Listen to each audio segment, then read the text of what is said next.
കർത്താവേ, നിന്റെ ഉന്നതമായ നാമത്തെ സ്വസ്ഥം ചെയ്യുന്നു. കുഞ്ഞുങ്ങളെ ഓർത്ത് പ്രാർത്ഥിക്കുന്നു.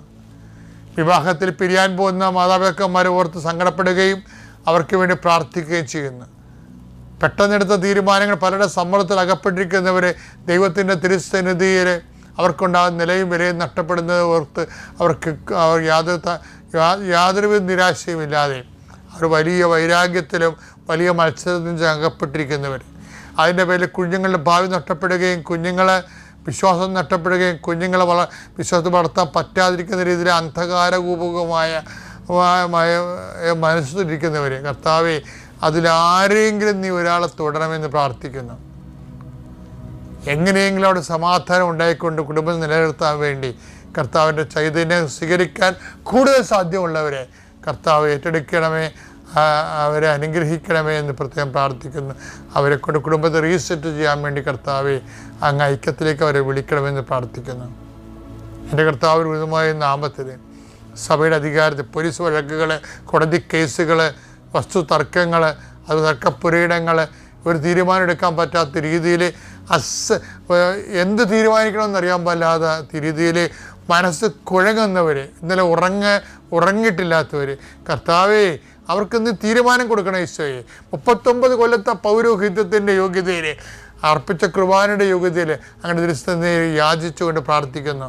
തീരുമാനം എടുക്കാതെ കുഴയുന്നവർ, അതുപോലെ തന്നെ അവിടെ ചെന്ന ജോലി കിട്ടുമോ ഇല്ലയോ, അവിടെ ചെന്നാൽ ചെയ്യാൻ പറ്റുമോ ഇല്ലയോ, പണം കൊടുക്കണോ വേണ്ടയോ, ഇങ്ങനെ കേസ് കൊടുക്കണോ വേണ്ടയോ, ഇങ്ങനെ ചിന്തിച്ച് കാടുകയറി തല പുകഞ്ഞ് വിഷമിക്കുന്നവരുടെ കർത്താവിൻ്റെ വിശുദ്ധമായ രക്തം നിൻ്റെ മേൽ വീഴട്ടെ എന്ന് പ്രാർത്ഥിക്കുന്നു. അമ്മ പരിശുദ്ധമ്മ ദേവമാതാവ് ഇതുപോലുള്ള സംഘർഷാത്മകമായ അനുഭവങ്ങളിൽ കൂടെ കടന്നുപോയപ്പോൾ പരിശുദ്ധാത്മാവ് സഹായകനായി സഹായിച്ചതുപോലെ നിന്നെയും നിൻ്റെ കുടുംബത്തെയും പരിശുദ്ധാത്മാവ് തക്കത്തിലും എടുക്കാൻ വേണ്ടി സഹായിക്കട്ടെ എന്ന് പ്രാർത്ഥിക്കുന്നു. നിനക്ക് വേണ്ടി കർത്താവ് സഹായത്തിന് ദൂതന്മാരെ ഒരുക്കട്ടെ എന്ന് പ്രാർത്ഥിക്കുന്നു. നിത്യപിതാപുത്രനും പരിശുദ്ധാത്മാവായ സർവേശ്വരായ നീക്കുവാമേ. അമ്മേ പരിശുദ്ധമ്മേ, അമ്മേ പരിശുദ്ധമ്മേ, ദൈവമാതാവേ, കൃപാസനത്തിലൂടെ ഞങ്ങൾക്കും ഞങ്ങളുടെ ദേശത്തിനും അമ്മ മധ്യസ്ഥം തേടി തന്ന എല്ലാ അനുഗ്രഹങ്ങൾക്കും കൃപകൾക്കും ഞങ്ങളിപ്പോൾ ഹൃദയം നിറഞ്ഞ നന്ദി പറയുന്നു. അമ്മേ പരിശുദ്ധമ്മേ, ദൈവമാതാവേ, 2004 ഡിസംബർ 7-ാം തീയതി ഉച്ചകഴിഞ്ഞ് 2:30 കൃപാസനത്തിൽ സംഭവിച്ച അമ്മയുടെ പ്രത്യക്ഷപ്പെടലിനെ കുറിച്ച് തിരുസഭയ്ക്ക് സമർപ്പിച്ചിരിക്കുന്ന പഠനരേഖകളുടെ മേൽ സഭാത്മകമായ പഠനം ആരംഭിക്കുവാൻ ഞങ്ങൾ പ്രാർത്ഥിക്കുന്നു. അമ്മേ പരിശുദ്ധമ്മേ, ഭൂസ്വർലോകങ്ങളുടെ രാജ്ഞിയായ അങ്ങയ്ക്ക് ഭൗമ സംരക്ഷണത്തിനായി പ്രപഞ്ചപ്രകൃതിയെ തന്നെ തിരുസഭ പ്രതിഷ്ഠിക്കുവാൻ ഈ പ്രത്യക്ഷീകരണ വഴി ഇടയാക്കണമേ. പരിശുദ്ധമ്മേ, ജപമാല മാതാവേ, സകല കൃപാസനം പ്രാർത്ഥനകളോടും ചേർത്ത് ഞങ്ങളിപ്പോൾ പ്രാർത്ഥിക്കുന്ന ഈ കുടുംബത്തിന്റെ പ്രത്യേക നിയോഗം പറമക്കളെ.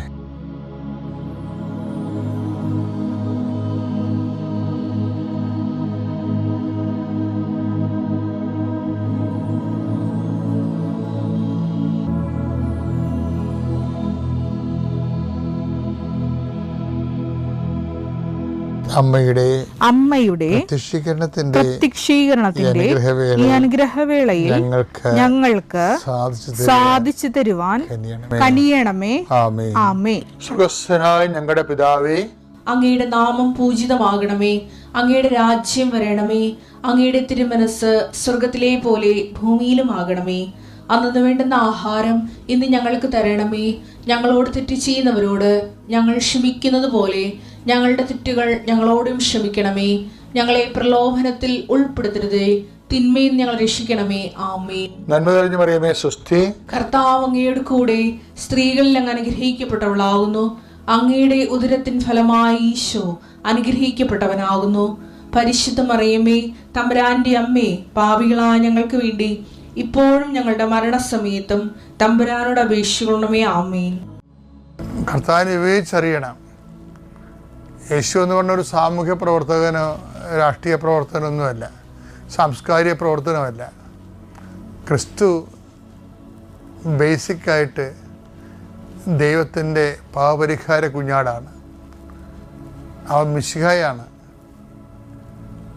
അവൻ ആ മിശിഹ എന്ന് പറയണത് പാപപരിഹാരമാണ്. അതിൻ്റെ അടിസ്ഥാനപരമായ വീണ്ടെടുപ്പ് വില കൊടുക്കുക, അതാണ് അതാണ്. അപ്പം ഈ ശരീരത്തെ, ഇതാണ് സന്ദേശം, അല്ലെങ്കിൽ അതിൻ്റെ ഗാത്രം എന്ന് പറയുന്നത്, ആശയഗാത്രം. ഈ ആശയഗാത്രത്തെ വിവേചിക്കാതെ ക്രിസ്തുവിനെ സംസ്കാരവൽക്കരിക്കുകയും സാഹിത്യവൽക്കരിക്കുകയും ചെയ്യും. 1 Corinthians 11:29. എന്തുകൊണ്ടെന്നാൽ ശരീരത്തെ വിവേചിച്ചറിയാതെ ഭക്ഷിക്കുകയും പാനം ചെയ്യുകയും ചെയ്യുന്നവൻ തൻ്റെ തന്നെ അങ്ങനെയുണ്ട്. യേശുക്രിസ്തുവിൻ്റെ യഥാർത്ഥ ദൗത്യത്തെ അറിയാതെ അതിനെ ഉൾക്കൊള്ളുന്നവൻ തൻ്റെ തന്നെ ശിക്ഷാവിധിയാണ് ഭക്ഷിക്കുന്നതും പാനം ചെയ്യുന്നതും.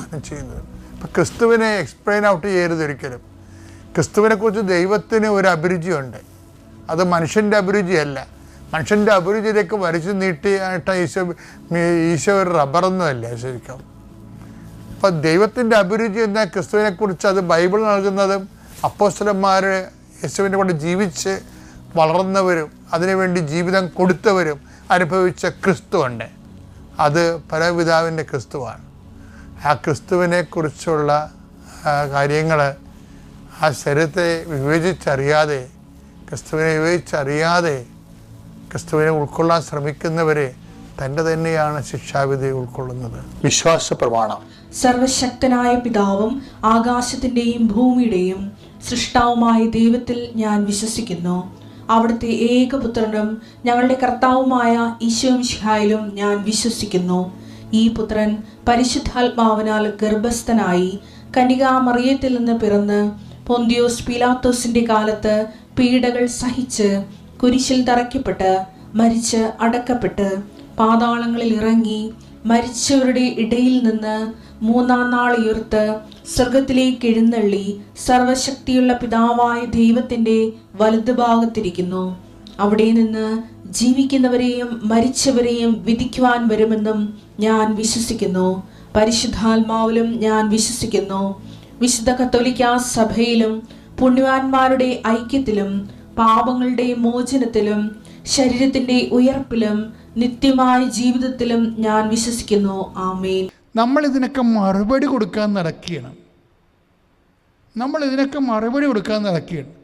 അതിന് മറുപടി കൊടുക്കുന്ന വലിയ ക്യാമ്പയിൻസ് ഉണ്ടായിക്കൊണ്ടിരിക്കുകയാണ്. മറുപടി കൊടുക്കണ്ട എന്നല്ല പറയണത്, പക്ഷെ വിശ്വാസം വിശുദ്ധീകരിക്കപ്പെടണം, അത്രയേ ഉള്ളൂ. തർക്കങ്ങൾ ഉണ്ടാക്കിയിട്ട് കാര്യമില്ല. ആദിമസഭ എന്താ ചെയ്തത്? ആദിമസഭ ഇപ്പൊ തീത്തോസിന്റെ 3:9 ശ്രുതികട്ടെ ഹല്ലേലൂയ ഹല്ലേലൂയ ഹല്ലേലൂയ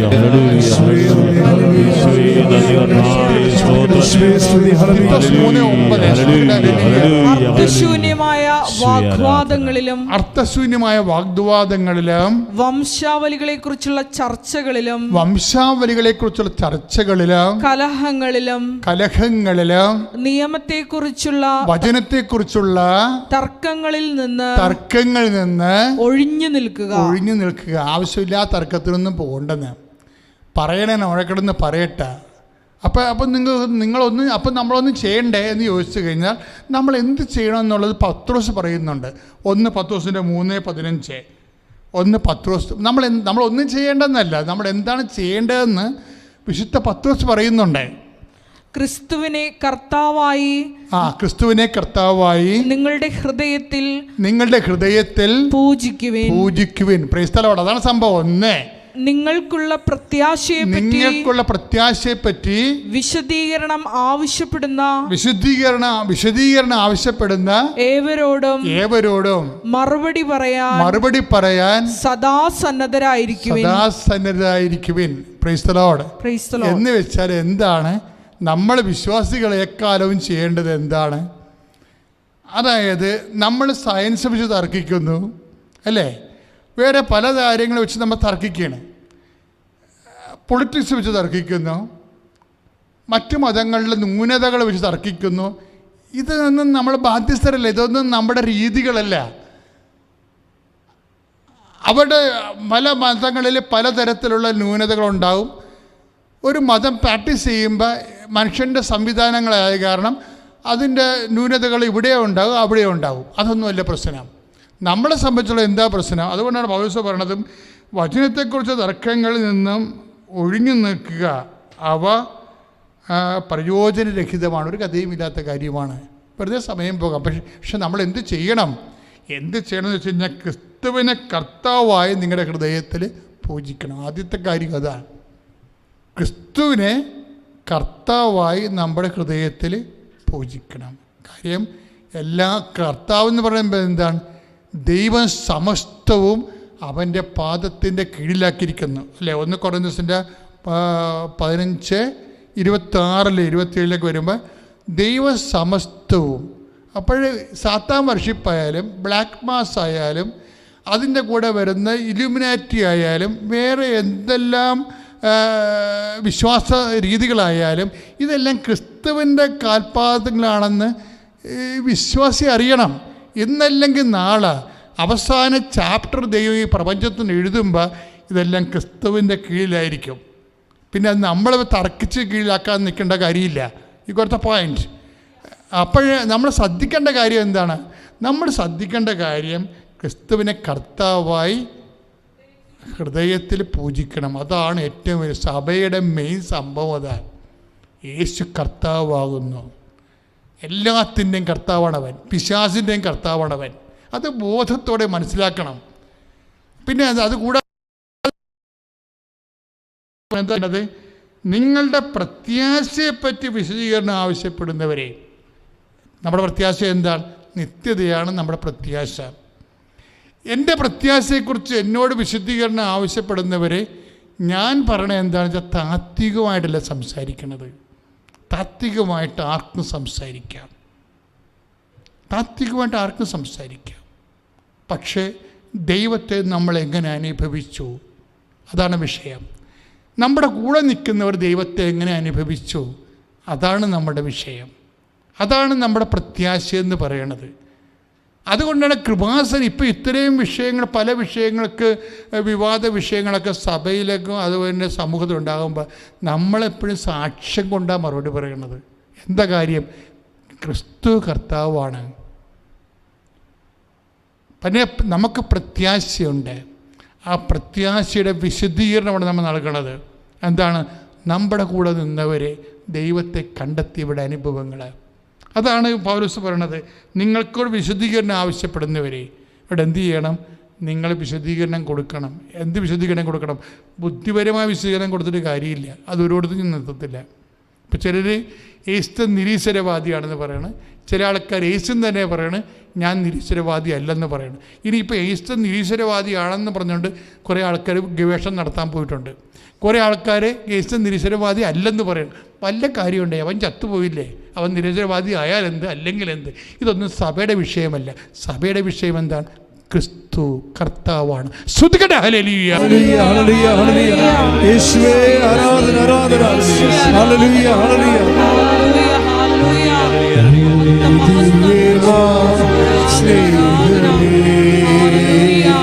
യേശുവേ നന്ദി, യേശുവേ ആരാധന. ഹല്ലേലൂയ, മഹത്വം, മഹത്വം, ആരാധന, ആരാധന. യേശുവേ നന്ദി, യേശുവേ ആരാധന.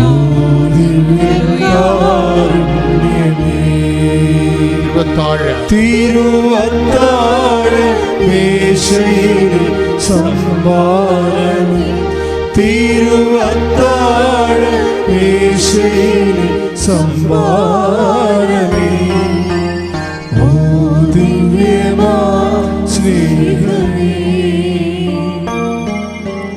ഓ ദിവ്യകാരുണ്യമേ.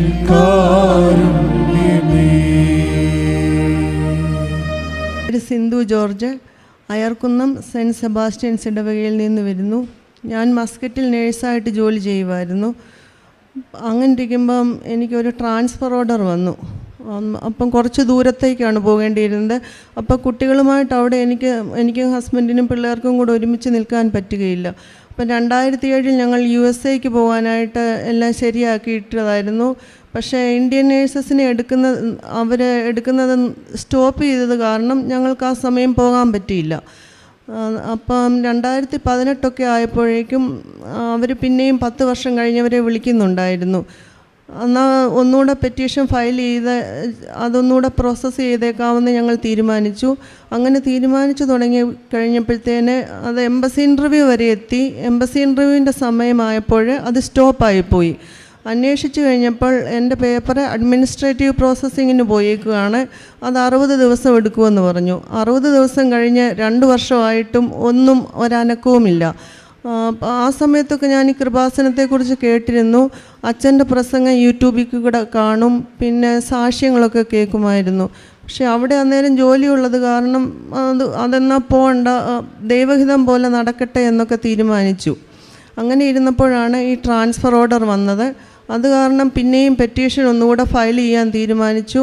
ആ സമയത്ത് കൃപാസനത്തിൽ വന്ന ഓൺലൈൻ ഉടമ്പടി എടുക്കുവാൻ ദൈവം തോന്നിപ്പിച്ചു.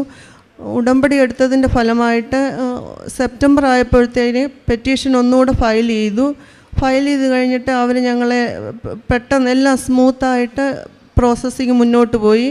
ഫെബ്രുവരി ആയപ്പോഴേക്കും എംബസി ഇൻ്റർവ്യൂവിന് വിളിച്ചു. ആ സമയത്ത് ഞാൻ അവിടുന്ന് റെസിഗ്നേഷൻ കൊടുത്തിരുന്നു. റെസിഗ്നേഷൻ കൊടുത്തു കഴിഞ്ഞപ്പോഴേക്കും എൻ്റെ കുഞ്ഞിൻ്റെ മൂത്ത മകൻ്റെ വിസ തീർന്നു പോയി. അപ്പം എംബസി ഇൻ്റർവ്യൂ വിളിച്ചത് ഫെബ്രുവരി 15 ഇവൻ്റെ വിസ തീരുന്നത് ഫെബ്രുവരി 18 ആ സമയമൊക്കെയും മാതാവ് എല്ലാം ഞങ്ങൾക്ക് നല്ല ഇതായിട്ട് നടത്തി തന്നു. ആ സമയം അനുസരിച്ച് ഒരു ബുദ്ധിമുട്ടും കൂടാതെ ഞങ്ങൾക്ക് എംബസി ഇൻ്റർവ്യൂ പാസ്സാവുവാനും എല്ലാം ഞങ്ങളെ സഹായിച്ചു. ഞങ്ങൾ മെയ് 20 USA പോകാൻ ടിക്കറ്റ് എടുത്തിരിക്കുകയാണ്. ഓരോ സമയത്തും ഓരോ സ്റ്റെപ്പിലും മാതാവ് കൂടെ നിന്ന് ഞങ്ങളെ സഹായിച്ചതായിട്ട് ഞങ്ങൾക്ക് അനുഭവപ്പെട്ടു. അത് കഴിഞ്ഞ് ഞാനിപ്പോൾ മാർച്ചിൽ വന്ന് ഓഫ്ലൈനായിട്ട് ഉടമ്പടി എടുത്തിട്ടുണ്ട്. അതുപോലെ എനിക്ക് ബ്ലീഡിങ്ങിൻ്റെ അസുഖമുണ്ടായിരുന്നു. ബ്ലീഡിങ് മൂലം ഞാൻ വളരെയധികം ബുദ്ധിമുട്ടുകയായിരുന്നു. ആ സമയത്ത് കൊറോണ സമയമായിരുന്ന കാരണം ഓപ്പറേഷനൊന്നും നടക്കുന്നില്ലായിരുന്നു.